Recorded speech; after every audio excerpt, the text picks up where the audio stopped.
All right, welcome everyone to the Digital Conversations podcast. I'm your host, Tanner Sunwall. My guest today is Billy Bateman, our usual host of the show. Today's our 100th episode, so thought we'd reverse the roles a little bit and ask Billy some questions about how the podcast started, where it's headed, just some of his thoughts on the 99 episodes so far. So how you doing today, Billy? Dude, I'm doing good, man. I'm doing good. I'm at you're in the Chat Funnel Studio HQ, and I'm at Yep. home today. So yeah, man, it's awesome. Yeah, this is a fun idea the marketing team had. We're like 100 episodes coming up. We should do something a little different. And actually, Alyssa, who's, you could just call her like the current producer of the podcast, was like, what if we just have somebody interview you, and let's do that. So we thought it might be a fun idea, and I'm excited to do it. Tanner, like, you used to be the producer of the podcast, tracking down guests, getting Yep. everybody Good lined up, times. helping with the post production to get it ready to go out to the world. Yeah, man, I'm excited to do this.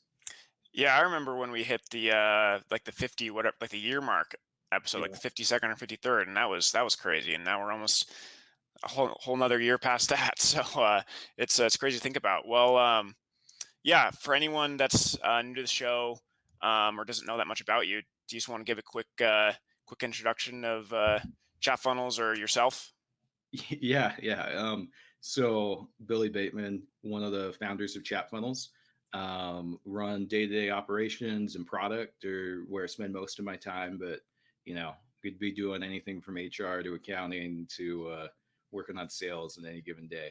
Um, so we started Chat Funnels 3 years ago now, and we actually started out as a consulting company. And then transitioned to a software company about a year and a half ago, selling our own solution. We really specialize in account-based engagement using live chat, chatbots, email, all of that to bring your sales and marketing team together to have a cohesive message and experience for your prospects and your customers. So we've been doing that for about 3 years. We're doing the podcast for just under 2 years now. I think it'll be 2 years on the 30th of next month was when we published the first episode, and we've had a ton of great guests. It's been awesome. I've learned a ton and love it. Awesome. Yeah. So I mean, chat. You guys had already started chat funnels for about a year before you started the podcast. What made you guys start the podcast in the first place? Like, what was what were your intentions behind that? Yeah, so a couple different things with the podcast. So one, like, we were startup. We've been self-funded the whole time, kind of bootstrap, self-funded type business, and so it's not like we had, $10 million to go out and hire a huge marketing team and a sales team and everybody all at once and just be like, we're here, we've arrived.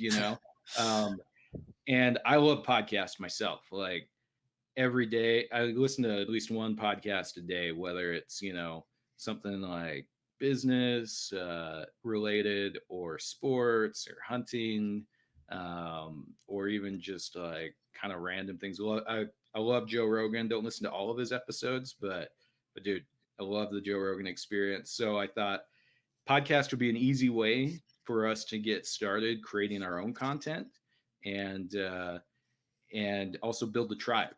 Chat funnels, like, we're new, so we wanted to bring people in, give them a chance to share what they've learned with everyone, and also just make the introduction to chat funnels as well. So really build content, and tribe building was why we started the podcast, and it's proved to be awesome for us. Awesome. Yeah. So I mean, there's been 99 episodes so far.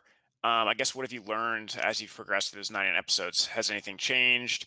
Has there been any adjustments made? What are some of the key um, findings that you've had from doing this podcast so far? Yeah, so we're going to talk like the podcast itself, what's changed. At first, like, I was just getting anybody that was kind of related to what we were doing to be a guest, and we kind of just shot from the hip. Like, we'd just record.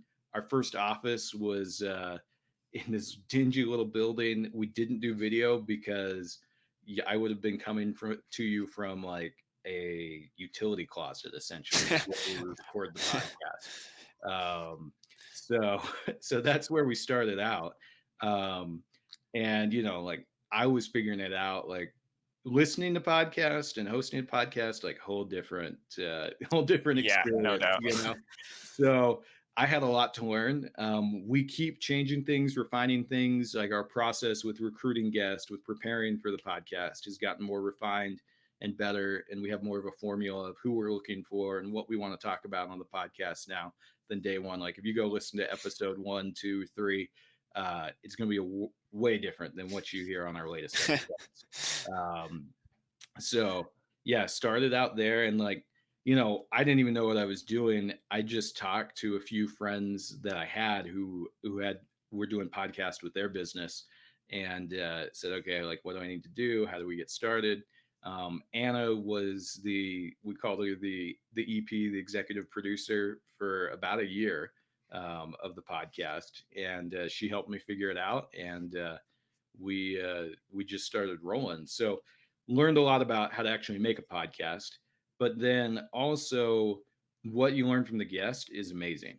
Like I did an MBA and I loved the MBA, great experience, but I've told this to a few people, like if you're thinking about going back and getting a graduate degree in something, unless it's like very technical, like I'm gonna get a master's in computer science or engineering, something like that.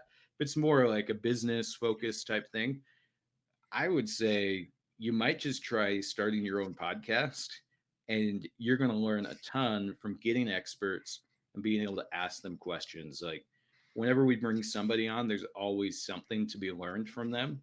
And it's been great. I've learned a lot about just, I mean, Tanner, you can you can talk to this a little bit. Sometimes I'll do a podcast and I'll come out after recording and being like, "Hey guys, just did this podcast. I think we need to look at trying this." I mean, Yeah. I've done that to you more than a few times. Um, so tons of great ideas for our own marketing and sales team, and then with our own product because we sell a product to marketing and sales teams.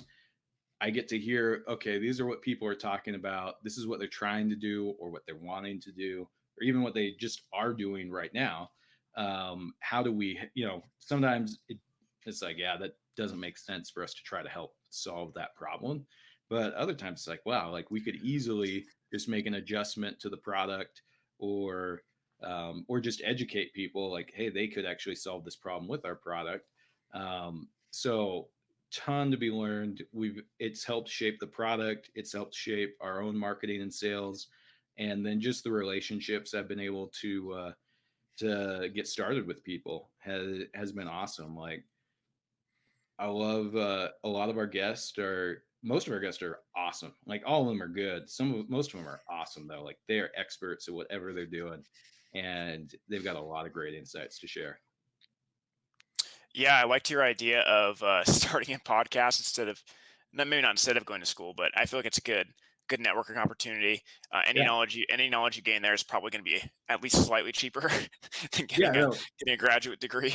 yeah, like if I hadn't got a scholarship, I wasn't going to go do a graduate degree. Like I was lucky I didn't have to graduate with any debt.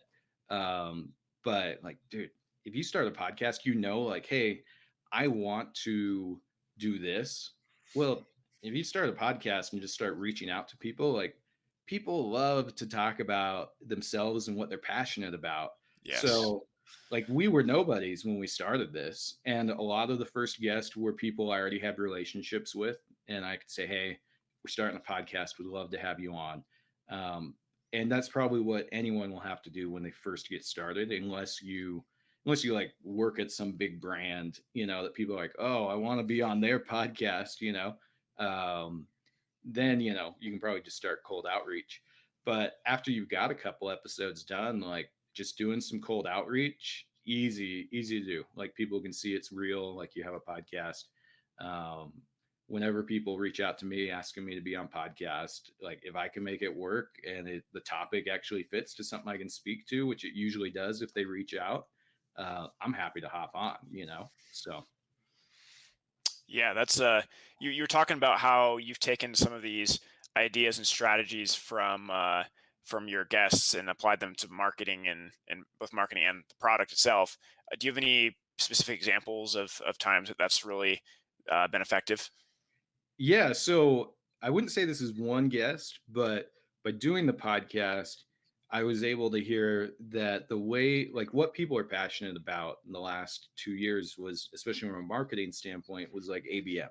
And how do we get more value out of ABM? Was we had a lot of episodes about that, or even just the conversations like after we're done recording, sometimes we just end up talking some more. And that was one of the things I really saw that we needed to be able to complement ABM within our product.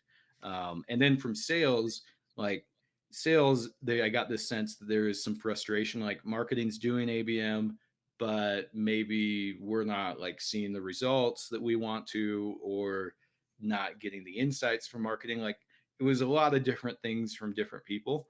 And and then, we read this article put out by BCG, Scott Rhodes and his group over there at Boston Consulting Group, that I was like, man, this wraps up everything we've been thinking about and talking about how we need to get into our own product of account based engagement. And it just validated everything, like all the bits and pieces I'd been hearing for the past year doing the podcast. So we built a whole feature suite that's now included in like all of our plans to some level for account based engagement, which we saw as the trend of the future. Like people are going to have to not just market to accounts, but engage accounts holistically. Yeah, that's awesome. It's kind of cool that that didn't come just from one guest, but you kind of saw as a theme. Yeah. I saw a lot of that language outside of the podcast too. Just I feel like companies like Demand Base and Six Sense kind of spearheaded the and everyone's kind of got their their own term for the that account based experience or account based marketing or whatever they're calling it. But yeah, it's cool to um, be able to implement something that you're seeing throughout the industry like that. So, what is? Do you have any? Not that you have to necessarily have a favorite podcast episode, but what are some memorable episodes that you can think of, or memorable guests in the first 99 episodes of Digital Conversations? Yeah, so there's a few here that are very top of mind that were just like fun episodes that I really liked. So one was a really early episode that I did with Gabe Larson, and I've had the chance to work with Gabe before. He's awesome. He's fun. Um, I loved that episode with Gabe because he just like if you haven't listened to it, Gabe brings it at whatever he does. Like he's in 100%. He's always going to hit you with some cool stats, some cool insights that maybe you weren't thinking about. That one was really fun. John Miller was a great interview. Really always fun to talk to John Miller. Bernie Borges was awesome. Dale Dupree was really fun. Um, David Dulaney, really fun. Tim Ash, dude. Tim, if you haven't listened to that episode, Tim has got some amazing insights on what you can do to help increase your conversion. Um, so Tim was awesome. I mean, I know I'm leaving people out that I'm going to regret. So if I left you off, I'm sorry. Like I loved all of the conversations are fun. But those are just the ones that come to mind right off the top. Swag was really fun, actually, now that I'm thinking about that. And yeah, dude, just tons of great people that we've had on the podcast. Jim Huffman, yeah, the Jim Huffman episode. I Um, remember that one. I definitely yeah, when I think I was producing it during that one. I think you still were. Yeah. Yeah, So Jim, and that one's almost a year ago now. It was yeah. like end of last year, beginning of this year, when we published that episode. But Jim goes through and breaks down the funnels for a few people, and like that one is one that you probably do want to actually watch the video, which you can on the website. But he goes through and he goes through Zoom. There was a cosmetic or beauty company, and there was one more, but just really interesting to get his insights on what they're doing to help you move you to sign up for a free trial and then to become a paying customer. Um, Jackie Hermes, super fun episode. with Jackie. That was really awesome. Matt Wollick, great episode. I love Matt. That guy knows how to close deals. And he's got a lot of good insights. So I'm going to stop there, but tons of great guests, and it was really fun. Yeah, I remember. I remember a few of those from when I was producing it, and I don't necessarily remember all the topics that they were talking about specifically, but sometimes just the energy and the conversation itself can be really obviously it matters what you're talking about, but just Yeah, from something being memorable, like the only reason I remember them is just because of how like engaging it was, not necessarily like yeah. the topic itself. So I mean, I think that um, goes to life a little bit. Like, if you're passionate about something, like people are going to remember you, and you're going to get things done. But like especially at work, like if you're just coming in to punch in and punch out, and you're not passionate, like you could do okay, but you'll never do great. yeah, and sometimes it's just like confidence or like not that you have to pretend like you know what you're doing, but if you um have an energy where you're passionate about something and you're sharing stuff with people or your coworkers, and you come across as being not that you have to BS everything, but if you come across as being excited and knowledgeable about what you're doing, it can have a really Yeah, lasting effect. So just be excited about whatever you're doing, and like you're going to enjoy it. And like if you're not excited, everybody picks up on it. We all got things that we aren't excited about we have to do, but I mean, just get those things done out of the way, and go to the stuff you're passionate about. yeah. Um, so you talked a little bit earlier about people starting their own podcast. Obviously, a lot of people probably have that idea. What advice, when someone decides that they do want to start a podcast, what advice would you give people about starting it? Whether it be how to find good topics, or how to reach out to guests. Yeah. So, without like just going through, because we could do a whole podcast on just like, here's how Yeah, you start a podcast, like step by step. And maybe we should like write a guide to that actually. Um, but this is what the advice I'd give you.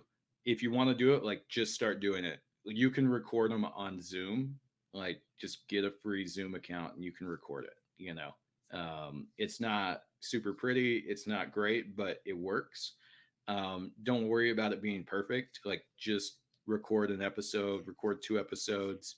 If you're not sure how to do all of the technical side of things, there are plenty of guides that can help you do that and figure it out. And then there's also like we used a lot of people in the beginning off Fiverr and Upwork to get things created, to get some assets made, to help with transcription, things like that. But like it doesn't have to be everything you dream of for episode one. It just has to be done, and you can keep yeah. building it from there.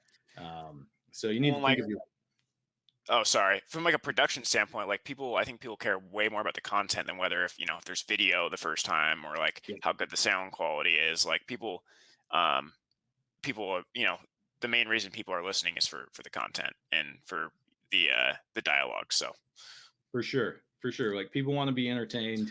Like the reason you remember a lot of those guests I mentioned, the reason I remember them is because they brought it. Like mhm. they had passion, they brought it, and that's what was fun about having them on. So just bring your passion. Like passion can get you a long way. It's not going to get you maybe exactly where you want to get just by itself, but start with your passion. Start doing a podcast.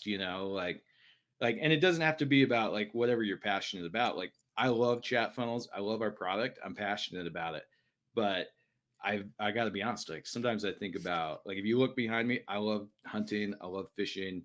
um I would love to start a podcast about hunting and fishing, but right now I'm just like I got to focus on what's going to help me pay the bills, and I can listen to the other podcast on hunting and fishing. But just get after it. And if you want to do whatever podcast it is to learn, like even if you just do like 10, 20 episodes to learn, like do it. Like it's a nice hack, like I mentioned. So love doing the podcast. We should, like let's do that. Let's write a little guide about how we do it. There's a lot of different tools um, to starting your own podcast, and it's not, a snap, but it's not that hard either. Yeah, and it's really not. I mean, a lot of the tools we even use are either very cheap or free. I mean, it's not like a big Yeah. financial um, investment to get one started. So, Yeah, um, I think we're all in at the tools we use at less than $50 a month for the different tools we use yeah, to create the yeah, that's podcast. probably about right. Yeah. So Cool. Well, is there anything else you want to tell everyone about the first 99 episodes? Or go back, go listen to some of them, give me feedback, like hit me up. LinkedIn's where I'm most active. I'm not on Twitter, not really a Facebook or Instagram guy, but LinkedIn, I log in a few times a day. Probably too much. So give me some yeah, feedback on on on the podcast, what you like, what you don't like, what you'd like to see more of or less of. I'd love to get the feedback. We're gonna keep doing the podcast. It's not going away. It's going to be part of chat funnels for a long time. And yeah, no, it's been great. And hopefully, we got another 100 episodes in us.